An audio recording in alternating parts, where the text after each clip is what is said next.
Buenas tardes hermanos. Les habla el hermano Luis Vergara, muy hermanable con el hermano Nelson Jara. Ustedes ya me conocen. Me encuentro solo en mi casa. Hoy día es 10 de julio 2025. Son las 2 de la tarde y he preparado un tema para los hermanos, para su edificación, porque ya hace tiempo que no aparezco yo en esto, para su edificación y que Dios nos bendiga en lo que vamos a hablar.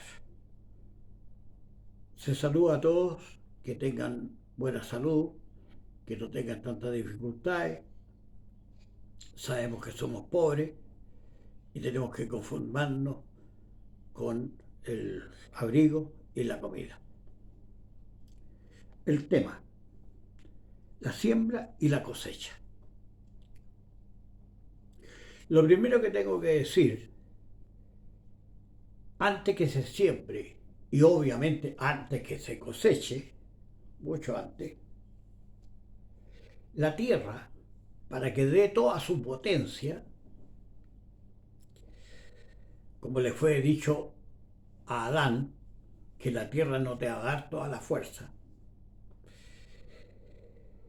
Lo primero que tiene que hacer la tierra es entrar en periodo de barbecho. El barbecho es un lapso de tiempo que se deja la tierra sin cultivar hasta que se recupere, como que resucite, ¿eh? Una cosa así. Ahora bien, para sembrar, estamos hablando de la palabra ahora, no estamos hablando de agricultura. Para sembrar se necesitan tener algunos elementos. Por ejemplo, el sembrador que salió a sembrar es el Señor Jesús. Él trajo la palabra limpia de salvación. Él nos trajo la manera adecuada y la única para que seamos salvos. Todos los que llegaron antes de él son mentirosos. Entonces, Israel tiene un sustrato, o sea, ya tiene ya ahí las sales y los minerales que le proporcionó la ley, los profetas y Juan Bautista, fundamentalmente. Y una vez que eso hicieron toda la operación, entonces aparece el Señor Jesús y el sembrador salió a sembrar. Siembra la palabra y empiezan los problemas. Porque la palabra tiene de por sí enemigos, no le gustan. Aquí la palabra, que es luz, va a tener una guerra contra las tinieblas. Las tinieblas están almacenadas en los corazones de los hombres. Nuestros adversarios son hombres, ya sean principados, reyes, etcétera, etcétera. Pero la iglesia va a tener también adversidades internas. Veámoslo en la parábola del sembrador. En Mateo 13, vamos rápidamente, hermano. Mateo 13, del 19 al 23. Dice: oyendo cualquiera la palabra del reino y no entendiéndola, viene el malo y arrebata lo que fue sembrado en su corazón. Este es el que fue sembrado en el camino, ¿verdad? O sea, cuando el sembrador salió a sembrar y cayeron algunas, ¿no es cierto?, algunas de las semillas en el camino, estos son, ¿verdad?, que no entendieron la palabra. Viene el malo y se las pervierte. Son los hombres, se las pervierten. Los pastores, los filósofos. Yo mismo tuve varios pastores que vinieron a pervertir la palabra. El que fue sembrado en pedregales, o sea, en las piedras, Este es el que oye la palabra y luego la recibe con gozo, ¿verdad? Porque la entendió. Mas no tiene raíz en sí, antes es temporal, que venida la aflicción o la persecución a causa de la palabra, luego se ofende y se va. Ah, esto no es conmigo. Se puso muy pesada la vista, yo me voy. ¡Pum! Ejemplo, el que desamparó a Pablo. Me ha desamparado, dice. Ahora, el que fue sembrado en espina, este es el que oye la palabra, pero el afán de este siglo y el engaño de la riqueza ahoga la palabra y hácese infructuosa.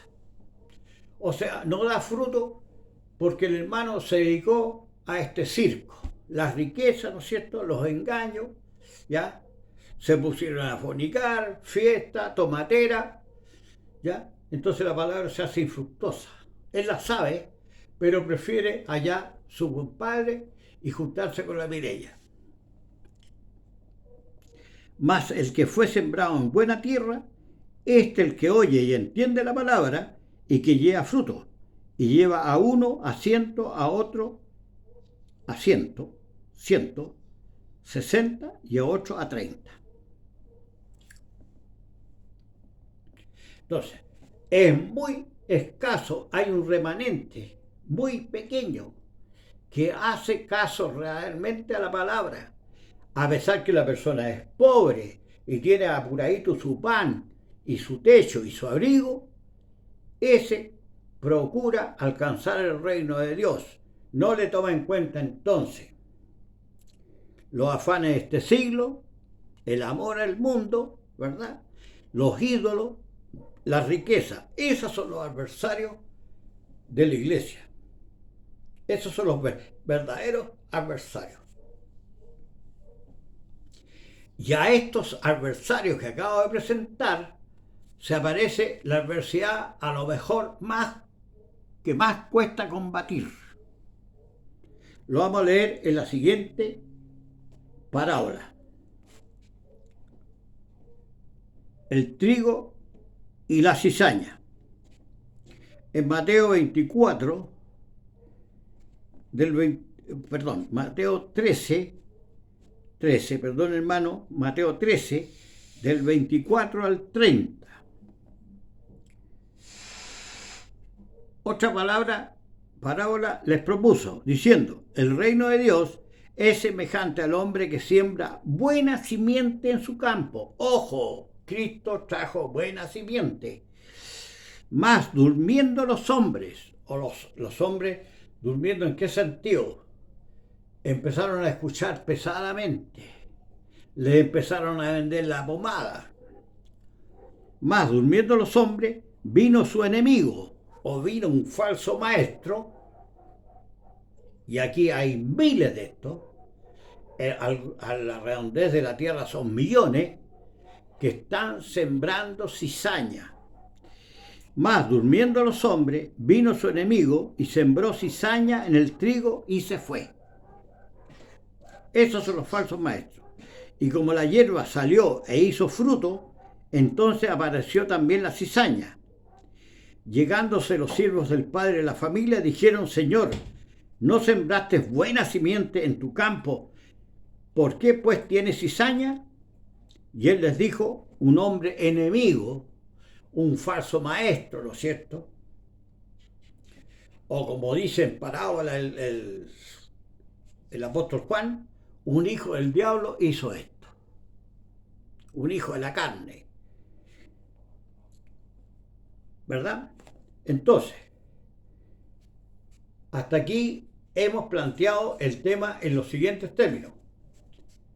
Hay un campo que tiene un sustrato, que son los apóstoles, la ley, los profetas y hasta Juan. Ahí viene el Señor y siembra la palabra. La siembra en los corazones. ¿Por qué las puede sembrar en los corazones? Porque Israel conoce la ley. no tiene que tomarlo igual que Moisés, que es un enseñador de niños, ¿verdad?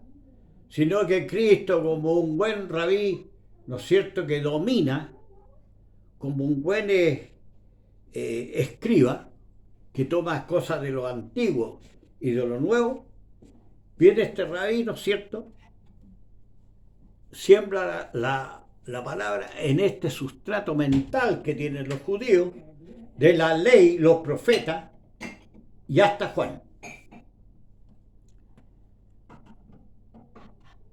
Le sembró. Pero vinieron todas las adversidades, las reitero. Las adversidades son, en primer lugar, no entienden la palabra, vienen las adversidades y se las comen. O sea, la persona, como no lo entendió, luego se olvida. Segundo, vienen los afanes del mundo, los ídolos, la riqueza, las entretenciones, el circo. No sirve la palabra, no tiene fruto. También ese hermano no lo vimos más. Otra cayó sobre los espinos. O sea, cuando el mundo te produjo problemas, ¿ya? Por ejemplo, la gente te empezó a mirar mal, te miró con desprecio, te tomó, no sé, este es de la Edad Media, mira lo que está predicando. Ese hermano va a recibir toda esa aflicción. Y como se va a ofender, se va. Pero hay un pequeño remanente, y siempre lo hubo desde el tiempo de Abel hacia adelante, que es el siguiente. Este que está sembrado en buena tierra, este oye y entiende la palabra y lleva fruto. ¿La entiende? ¿En qué sentido? Ah, Dios me salvó de mis pecados, me salvó del fin del mundo. Entonces yo trato a mi hermano con misericordia. Y si veo a la viuda, entonces la ayudo. Y si hay un huérfano, también lo apoyo. ¿Ya? Y parto mi pan con el hambriento. Y si hay algún hermano que está enfermo, lo visito, como hizo el hermano Nelson conmigo, que me salvó de la muerte. Dios bendiga al hermano Nelson Jara. No solamente por mi caso, el hermano Nelson Jara siempre está apoyando a los hermanos necesitados. Y hay muchos que hablan y hablan y hablan y no sirven para nada. Y ahí no terminan los problemas de la iglesia, porque aparte de esto, vienen los que van a atacar por fuera, se van a infiltrar en forma surrepticia en la iglesia para confundir a los hermanos. Pero vamos a seguir con el concepto de sembrar. Primero, en Hechos 13, 48 al 50,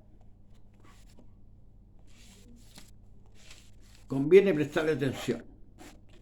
Y los gentiles, oyendo esto es en Antioquía, y los gentiles, oyendo esto en la sinagoga, fueron gozosos, glorificaban la palabra del Señor y creyeron todos los que estaban ordenados para vida eterna.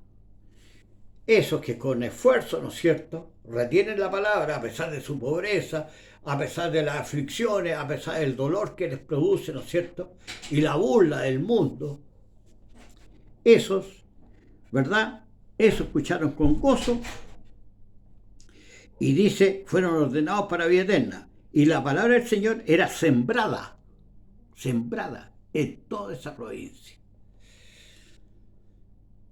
Y el Señor mandó sembrar esto a través de todo el tierra, a través de toda la tierra. Y hay un salmo que dice que hasta el cabo del mundo llegó el hilo. O sea, la palabra de Dios salió como un hilo y alcanzó hasta la China. Y el que tiene oídos para oír, oiga. Entonces está todo sembrado. El problema es que tenemos los falsos maestros, que con el hermano Nelson Jara hemos hablado hasta el cansancio, que tenemos el enemigo en casa, que estamos en la apostasía, estamos sentados en la apostasía. Veamos Hechos 20, 28 al 30.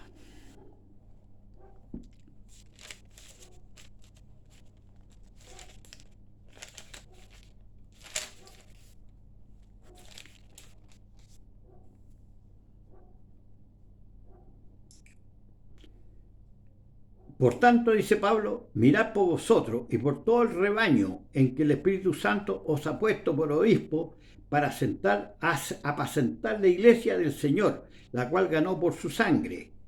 Porque yo sé que después de mi partida entrarán en medio de vosotros lobos rapaces que no perdonarán al ganado, y de vosotros mismos se levantarán hombres que hablen cosas perversas para llevar discípulos tras sí. Las cosas perversas que ellos ponen, ¿no es cierto?, te instalan doctrina de demonio, por ejemplo, donde le dicen a los hermanos, con palabras fingidas, con rostros así demudados: hermano, no se preocupe, el pecado no es suyo, es de un ángel que lo anda acorralando a usted. Entonces ese hermanito no confiesa su pecado contra sí mismo para que la sangre de Cristo lo limpie de toda iniquidad. Esa es una de las cosas perversas. La otra, instalar demonios, ¿no es cierto?, Santa María, los ángeles, para que yo ruego a ellos para que ellos intercedan delante de Dios. Falso. El único intercesor que tenemos en forma directa delante de Dios es Jesucristo, hombre. Usted vaya a su cámara secreta, confiese todos sus pecados de verdad, no los oculte, confiésele al Señor, ¿cierto?, los pecados de verdad, y Él es fiel y justo, lo va a limpiar de toda iniquidad. Porque somos hombres flacos, débiles. Necesitamos la sangre del Señor Jesús. Ahora, sigamos con las cizañas, los hombres perversos. Según de Timoteo 4, 2 al 4. A ver si estamos hablando de cuestiones de más, como me acusaron a mí. Mire lo que le dice Pablo a Timoteo: que prediques la palabra, la verdadera, que instes a tiempo y fuera de tiempo, redarguye, reprende, exhorta con toda paciencia y doctrina sana, porque vendrá tiempo cuando no sufrirán la sana doctrina. Ese tiempo vino y no le gustó. No le gustó confesar su pecado, le echaron la culpa a los ángeles.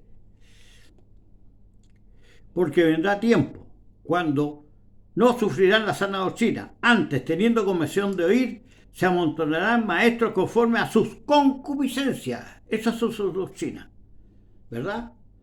Echémosle nomás para adelante, nomás, porque esto no tiene importancia.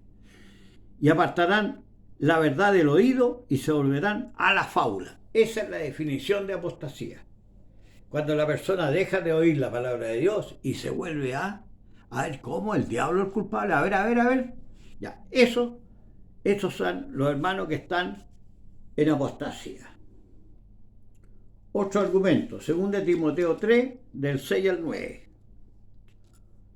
2 Timoteo 3, del 6 al 9 dice: porque de estos son los que se entran por las casas, esos que están enseñando cositas raras, se entran por las casas y se llevan cautivas las mujercillas cargadas de pecado, llevadas de diversas concupiscencias, que siempre aprenden. Esos hombres que se acuestan con esas mujercillas siempre aprenden, ¿ya? Y nunca pueden acabar de llegar al conocimiento de la verdad porque Dios los estorba. Hijo de hombre, estos vienen con el ídolo en su corazón, entonces Dios no los atiende. Y de la manera que Janes y Jambres resistieron a Moisés, así también estos resisten a la verdad. Hombres corruptos de entendimiento, réprobo acerca de la fe. Eso es lo que yo tenía de pastor. Hombre réprobo acerca de la fe. Están reprobados. Delante de Dios están reprobados.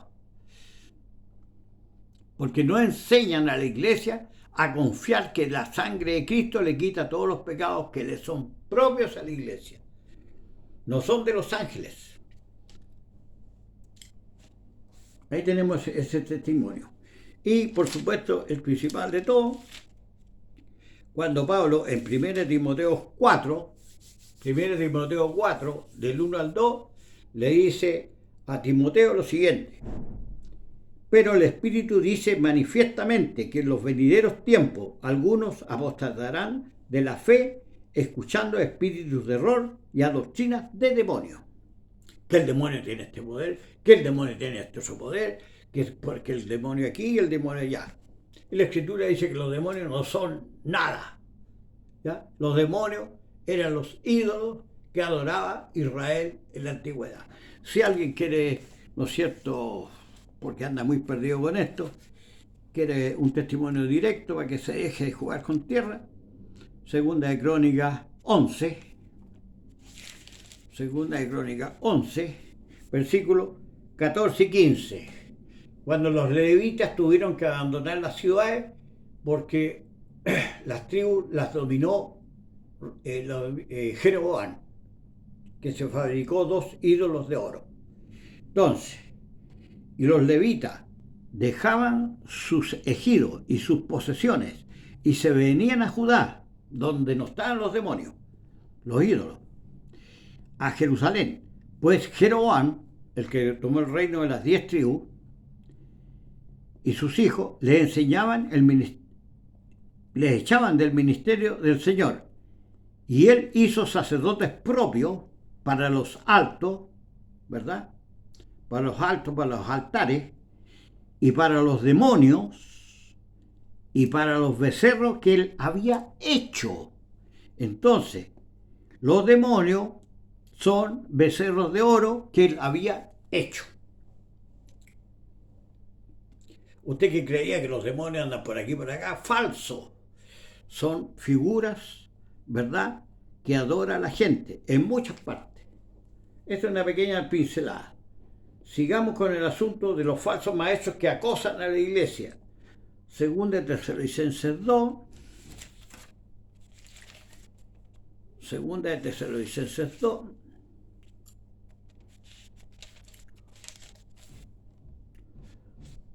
Tres y 4.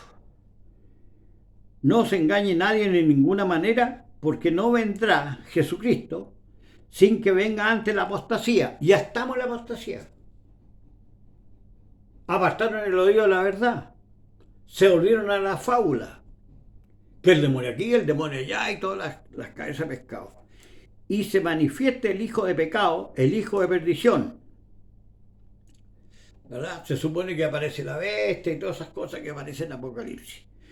Oponiéndose y levantándose contra todo lo que se llama Dios o que se adora, tanto que se asienta en el templo de Dios como Dios, haciéndose parecer Dios. Eso está para el tiempo final, todavía no es manifiesto a nosotros. Entonces, volviendo a resumir, el Señor Jesús sembró en los corazones, que ya tenían el barbecho en sus corazones, la ley, los profetas, hasta Juan. Sembró ahí y le creyeron a Jesús, una parte. Pero le sembró a todos. Y una parte les creyeron. Pero vinieron los 4 afanes de este siglo. Y se comieron el corazón por las riquezas, o por las tribulaciones, o la maldad de los falsos maestros. Entonces, una vez que está sembrado todo esto, después que está sembrado el campo, ¿qué es lo que hace el campesino? El campesino se va a su casa tranquilo, ¿cierto?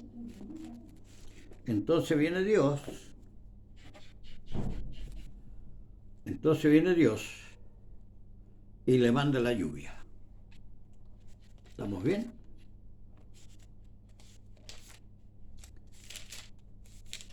La cosecha no se puede producir en forma espontánea. Tiene que tener un cierto grado de humedad para que pueda reventar el grano y salir los brotes y producir cientos y cientos de kilos de trigo. Entonces, ¿qué es lo que hace el Señor? Envió la lluvia en este sembradío que dejó Jesús en los corazones. Este sembradío está en Hechos 2, 17 al 21. O sea, aquí vino la lluvia. Y serán los postreros días, dice el Señor, derramaré de mi espíritu sobre toda carne, y vuestros hijos y vuestras hijas profetizarán, y vuestros mancebos verán visiones, y vuestros viejos soñarán sueños, y de cierto sobre mis siervos y sobre mis siervas en aquellos días derramaré de mi espíritu y profetizarán, y daré prodigio arriba en el cielo y señales abajo en la tierra. Eso lo dice el Señor Jesús. El sol se volverá en tinieblas y la luna en sangre antes que venga el día del Señor grande y manifiesto. Y será que todo aquel que invocare el nombre del Señor será salvo. Va a ser salvo de la ira. Van a estar sin pecado porque se lavaron en la sangre de Cristo. Esto también lo había dicho Isaías hace mucho rato, Isaías 55. En Isaías 55, versículos 10 y 11. Porque como desciende del cielo la lluvia y la nieve, y no vuelve allá, no vuelve al cielo, sino que harta la tierra y la hace germinar y producir, y da simiente al que siembra y pan al que come. Así será mi palabra que sale de mi boca. No volverá a mí vacía, antes hará lo que yo quiero y será prosperada en aquello para que la envíe. Y esa palabra es la palabra que mandó con Cristo. O sea, hay simiente en el campo, pero también hay una simiente que está en los corazones. Y esa tiene que dar fruto de labios, que confiesen su nombre.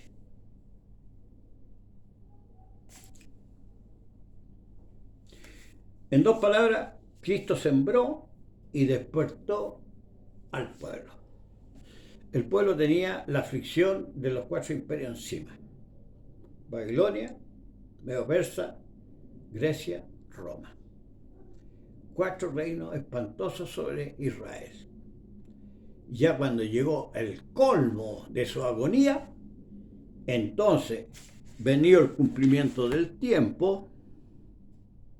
Gálatas 4:4. ¿Qué sucedió? Porque está todo según la voluntad de Dios, ¿no es cierto?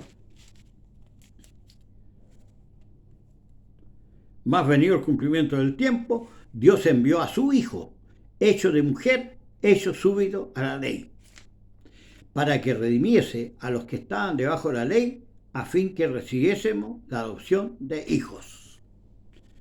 A fin que fueran adoptados como hijos. Le está arrebatando, así como Moisés sacó a todo su pueblo del poderío faraónico. Entonces ahora Cristo viene y nos saca del poderío de este mundo corrupto, de este reino animal, ¿verdad? Y nos trae para nosotros y nos compró con su sangre. Venido el cumplimiento del tiempo, aparece Jesús y redime a los que creen en Él. Y reitero, esos que creyeron van a tener la oposición de la riqueza, la dureza de la vida, ¿no es verdad? Y los falsos maestros. Y el que perseverara hasta el fin será salvo. Si alguien bota la toalla y se aparta, dice que su fe no va a ser considerada. Creyó en vano. Nada más. Ahora, Isaías 42, 1 al 4, hablaba claramente que Cristo iba a venir y a sembrar. He aquí Hechos 42, 1 al 4. He aquí mi siervo, yo lo sostendré, mi escogido en quien mi alma toma contentamiento, he puesto sobre él mi espíritu, dará juicio a la gente, no clamará ni alzará, ni hará oír su voz en las plazas, no quebrará la caña cascada, ni apagará el pámpano que humeare, sacará a juicio la verdad no se cansará ni desmayará hasta que ponga la tierra juicio y las islas esperarán su ley. No se va a cansar, va a hacer todo el trabajo. Y soportó la muerte de cruz. Y terminó todo su trabajo. Sembró, igual que el que siembra, después se va para la casa tranquilo, porque ya hizo su pega y se va a su casita, ¿no es cierto?, al lado del fueguito y de una tetera y de una taza de té. Tranquilo. Ahora, Isaías 42, del 14 al 22, voy a tratar de ser un poquito más resumido.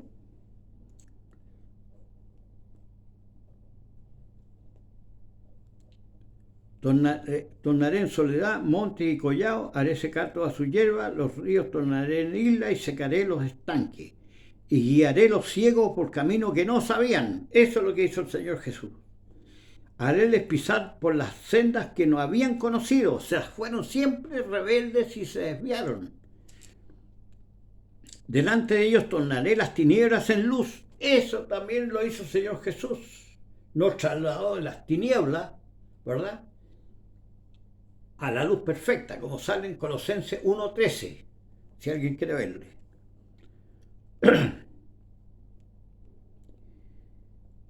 Delante de ellos tornaré las tinieblas en luz. Justamente, a nosotros se nos está convirtiendo estas tinieblas al final, cuando el día es perfecto. Y los rodeos en llanura, estas cosas les haré y no los desampararé. Serán vueltos atrás y en extremo confundidos los que confían en las esculturas, ojo, y dicen a las estatuas de fundición, vosotros sois nuestros dioses. Sordos, oíd, y vosotros ciegos, mirad para ver. También lo hizo el Señor Jesús. ¿Quién ciego, sino mi siervo? ¿Quién sordo, como mi mensajero que envié? ¿Quién ciego como el perfecto y ciego como el siervo de Jehová? O sea, a Jesús no le importaba lo que estaba viendo, sabía que le iban a hacer, ¿no es cierto?, la encerrona, y ¿cómo se llama?, lo iban a tomar y lo iban a crucificar. Él lo sabía. A todo el mundo le parecía que él no lo veía, que el peligro era inminente. Él sabía dónde terminaba todo. Que ve muchas cosas y no advierte, que abre los oídos y no oye. El Señor Jesús abría los oídos a la gente y él no oía. Pedro, vete de mí, no me estorbes, tengo que ir a Jerusalén. Mas este pueblo es saqueado y hollado, todo ello enlazado en cadenas y escondido en cárceles. Y vino el Señor Jesús, los sacó a todos, los sanó, los liberó. A la usanza de Moisés cuando los liberó de Egipto. Y los compró con su sangre. Por eso que se estableció la Pascua, que es símbolo de la Pascua de Cristo. Nuestra Pascua fue sacrificada por nosotros. ¿Tiene usted sus pecados? Porque somos de carne y sangre. Vaya a la cámara secreta, confiese sus pecados y lávese en la sangre del Señor Jesús.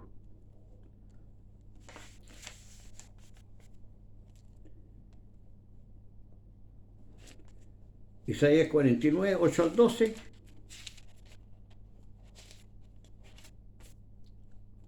Esto es toda la que sembró el Señor Jesús. 49, 12, 8 al 12.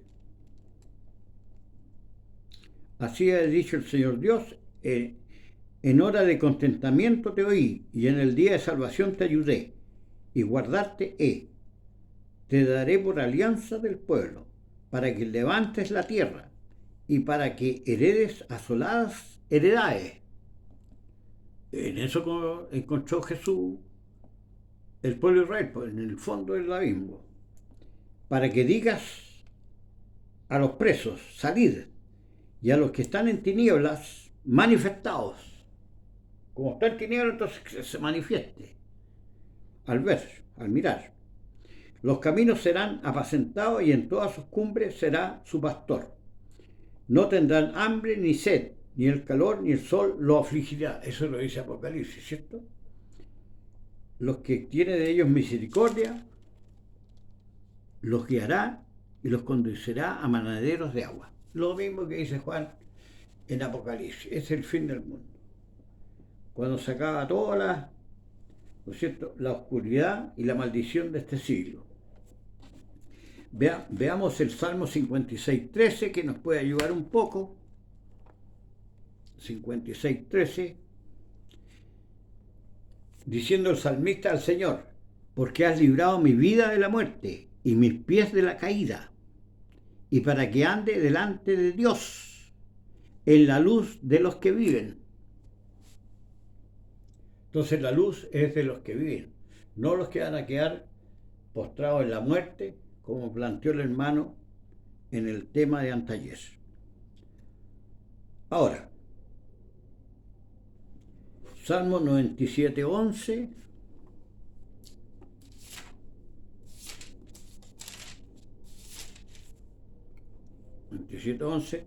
Luz está sembrada para el justo y alegría para los rectos de corazón. O sea, los justos van a entender en qué va a terminar todo este negocio. ¿Cómo va a terminar todo este negocio? Este negocio termina, hermano, si usted no lo sabe, en la resurrección de los justos. Después viene una resurrección de los injustos. Pero la que usted tiene que procurar entrar en la primera resurrección. Entonces la luz está sembrada. El Señor Jesús la dejó sembrada. ¿Y por qué la dejó sembrada? Porque el hombre, desde el principio del siglo, se sumergió en las tinieblas. Esto lo dice Pablo en Romanos 1, del 19 al 21. Porque de Dios se conoce, a ellos es manifiesto, porque Dios se lo manifestó. Porque las cosas invisibles de Él, su eterna potencia y divinidad, se echan de ver desde la creación del mundo, siendo entendidas por las cosas que son hechas, de modo que son inexcusables. O sea, yo miro afuera, veo el sol, la luna, las estrellas, veo los vientos, veo los ríos, los mares, los animales, los pájaros, veo por todos los lados, veo la gloria de Dios. Porque habiendo conocido a Dios, no le glorificaron como a Dios, ni le dieron gracias. Antes se desvanecieron en su discurso, y el necio corazón de ellos fue entenebrecido. Eso es lo que encontró el Señor Jesús cuando llegó a la tierra. A pesar de la ley y los profetas, todo eso, ¿no es cierto? Hasta los mismos escribas le decían que por Baal saca a los demonios. Las tinieblas llenan la tierra. Ahora, los falsos hermanos los manifestó al principio de la iglesia el apóstol Juan en Apocalipsis 2. En Apocalipsis 2 se manifestaron los falsos hermanos y tomaron control de la iglesia. Por eso le digo que estamos metidos en la apostasía. La mayoría de los hermanos no se da cuenta. Apocalipsis 2:14. Pero tengo unas pocas cosas contra ti, porque tú tienes ahí los que tienen la doctrina de Balaam, el cual enseñaba a Balac a poner escándalo delante de los hijos de Israel, a comer cosas sacrificadas a los ídolos o los demonios, y a cometer fornicación dentro de la iglesia. Como le dije, las adversidades que tiene el creyente son hacia afuera, ¿verdad? El amor al mundo, las aflicciones, ¿verdad? E internamente la iglesia tiene problemas con los falsos maestros que instalaron la adoración de demonios en la iglesia de Pérgamo. En la iglesia de Tiatira, Apocalipsis 2:20, muy parecido. Mas tengo unas pocas cosas contra ti, porque permites a aquella mujer Jezabel, que se dice profetiza, enseñar y engañar a mis siervos a fornicar y a comer cosas ofrecidas a los ídolos o a los demonios, que es la misma historia. como hizo el rey Jeroboam en el principio del reino de Israel, después que Dios rompió el reino de Salomón en dos grandes sectores. Además de esto, Juan 18, además de esto, 18 del 1 al 4,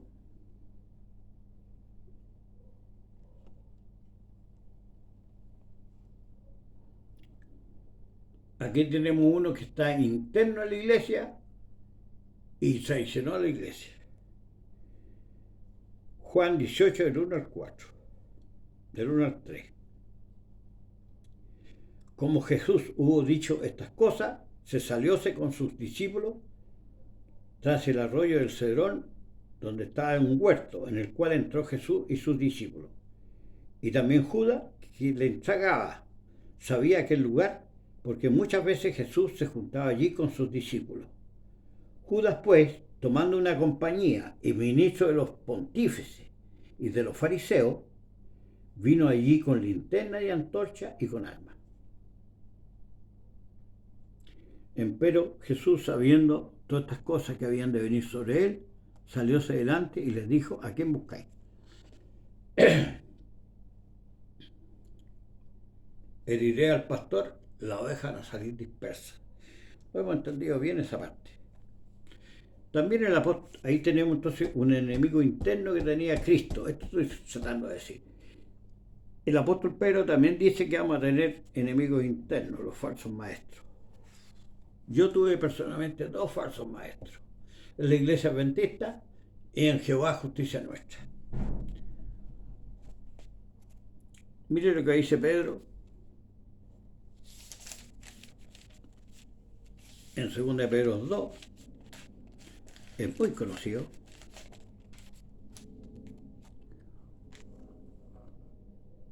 Segunda de Pedro 2, del 1 al 3. Pero hubo también falsos profetas en el pueblo de Israel, como habrá entre vosotros los gentiles falsos doctores que introducirán encubiertamente herejías de perdición. Dígame si va a ser justificado un hermano que confiesa en la cámara secreta: Señor, el pecado del diablo no es mío. ¿Cómo ese hipócrita va a ser salvo si no confiesa que el pecado es de él, salió de su carne, de su intento? Sino que culpa a un ser espiritual y no se da cuenta que el pervertido es él. Herejías de perdición, y negarán al Señor que los rescató, atrayendo sobre sí mismo perdición acelerada. O sea, los falsos maestros se están cocinando a fuego lento. Y muchos seguirán sus disoluciones. Claro, si yo tengo aquí al diablo para que lleve todos mis pecados, entonces yo sigo nomás con el cañón, con la fornicación y todas las porquerías. Entonces tengo aquí un macho cabrío que lleva todos mis pecados. Entonces, el que entre con ese corazón torcido a decir al Señor que el pecado que él hizo no es de él, así de patudos son. Y muchos seguirán sus disoluciones, por los cuales el camino de la verdad será blasfemado. Y así es, pues. Por todas partes están todos riéndose del cristianismo por causa de esto. Y por avaricia harán mercadería vosotros, pero por todas partes están cobrando el diezmo, la ofrenda, los pactos, y sacan tremendos automóviles, ¿ya? Y andan fornicando con mujeres, tienen un tremendo escándalo. Y por eso que el mundo secular ya no le interesa a la iglesia, porque ve la locura y el extravío que está dentro de la misma iglesia. Después Judas, que es bastante duro el hombre, pero certero, mire lo que dice.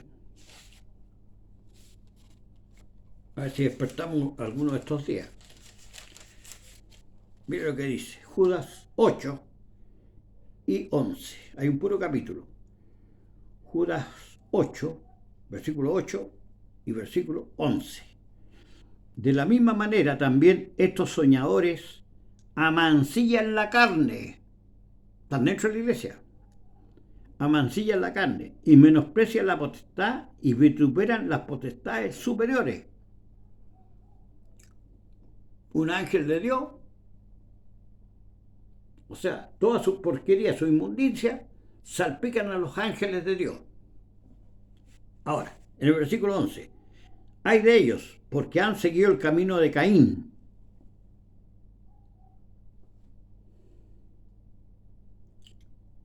Mató a su hermano porque le aborrecía. Y se lanzaron en el error de Balaam por recompensa. Claro, aman. ¿Se acuerda de la parábola del sembrador? Aman el dinero y lo estorban y no dan fruto delante de Dios. Y perecieron en la contradicción de Coré.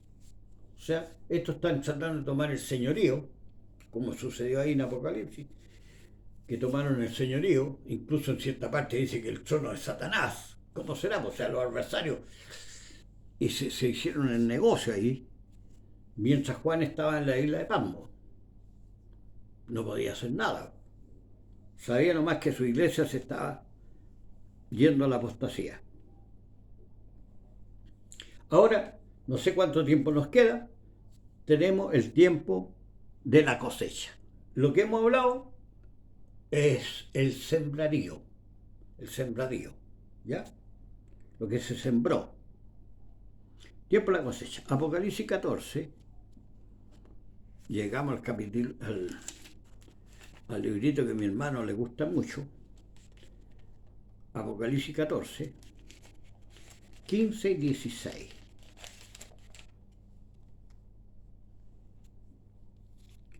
Y otro ángel salió del templo, ojo, clamando en alta voz al que estaba sentado sobre la nube, y le dice, mete tu hoz.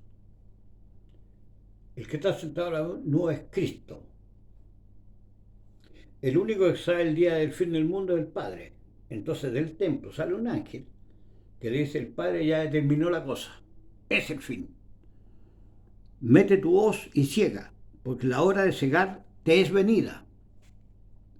Porque la mies de la tierra está madura, y el que estaba sentado sobre la nube, que el Señor Jesús, echó su hoz sobre la tierra, y la tierra fue cegada.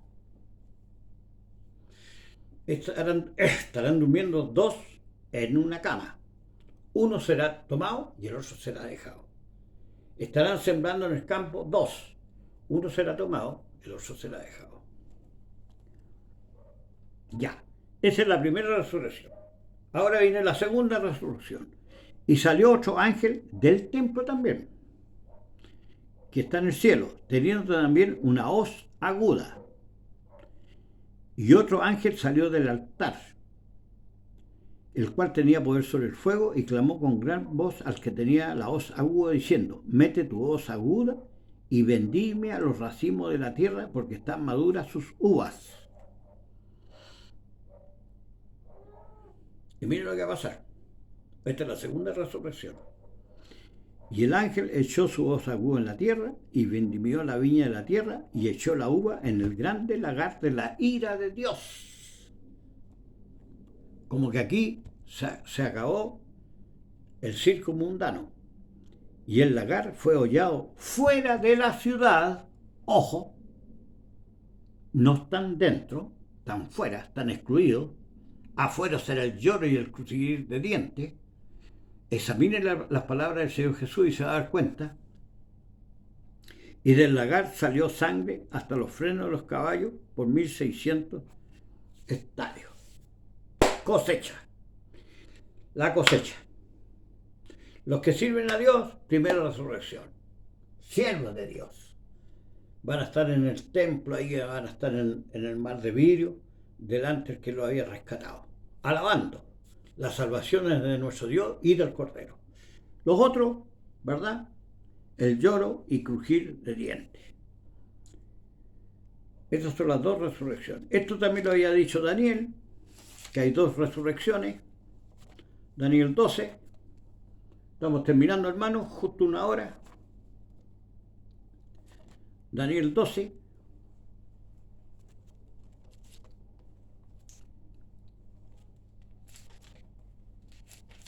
Del 1 al 3. En aquel tiempo se levantará Miguel, el gran príncipe que está por los hijos de su pueblo, y será tiempo de angustia, cual nunca fue desde que hubo gente hasta entonces. Tiempo de angustia, ¿cierto? La gran tribulación, como dice la Escritura. Mas en aquel tiempo será libertado tu pueblo, la resurrección, y todos los que te hallaren escritos en el libro. ¿De qué forma va a ser libertado tu pueblo? Y muchos de los que duermen en el polvo de la tierra, que hacen la mayoría, de los que creyeron, me refiero, serán despertados, unos para vida eterna y otros, después de los 1000 años, para vergüenza y confusión perpetua. Clarito, van a ser despertados.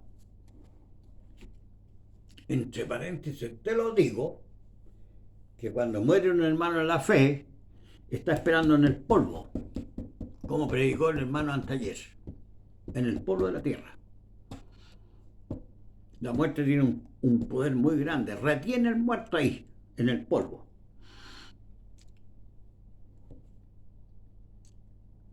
Después Lucas 24 refrenda todas estas palabras. Lucas 24, 46, 47.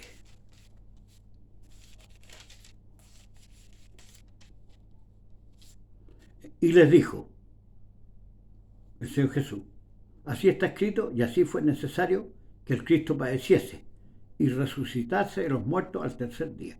Aquí ya había salido de la tumba.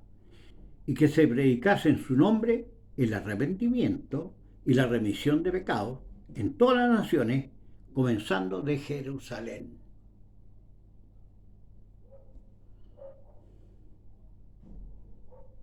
Comenzaron de ahí y se expandió hacia toda la tierra. Salió su hilo. ¿Se acuerda el texto que salía su hilo? Ya. La cosecha entonces. Marcos 16. Y aquí terminamos.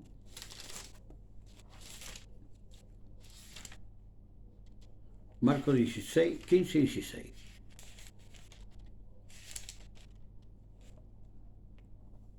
Y le dijo el Señor Jesús, id por el mundo, predicar el Evangelio a toda criatura. El que creyere y fuere bautizado será salvo, mas el que no creyere será condenado.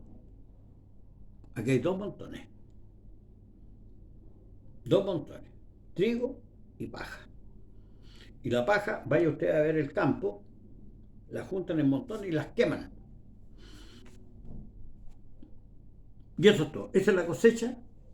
Se terminó la angustia, el Señor va a enjugar el ojo de todos los justos, porque pasaron la gran tribulación. La mayoría fueron puros pobres. Algunos, a pesar de que eran pobres, eran gozosos, ¿verdad? Tomaban las cosas por basura. Despreciaron este siglo, y así como Noé, se dedicaron a formar el arca para salvarse. Nada más. Eso es lo que estamos haciendo nosotros, procurando la salvación y ayudando a los hermanos. Que Dios les bendiga. Un saludo del hermano Nelson. Que Dios les bendiga y entiendan este video. En el nombre del Señor Jesús. Amén.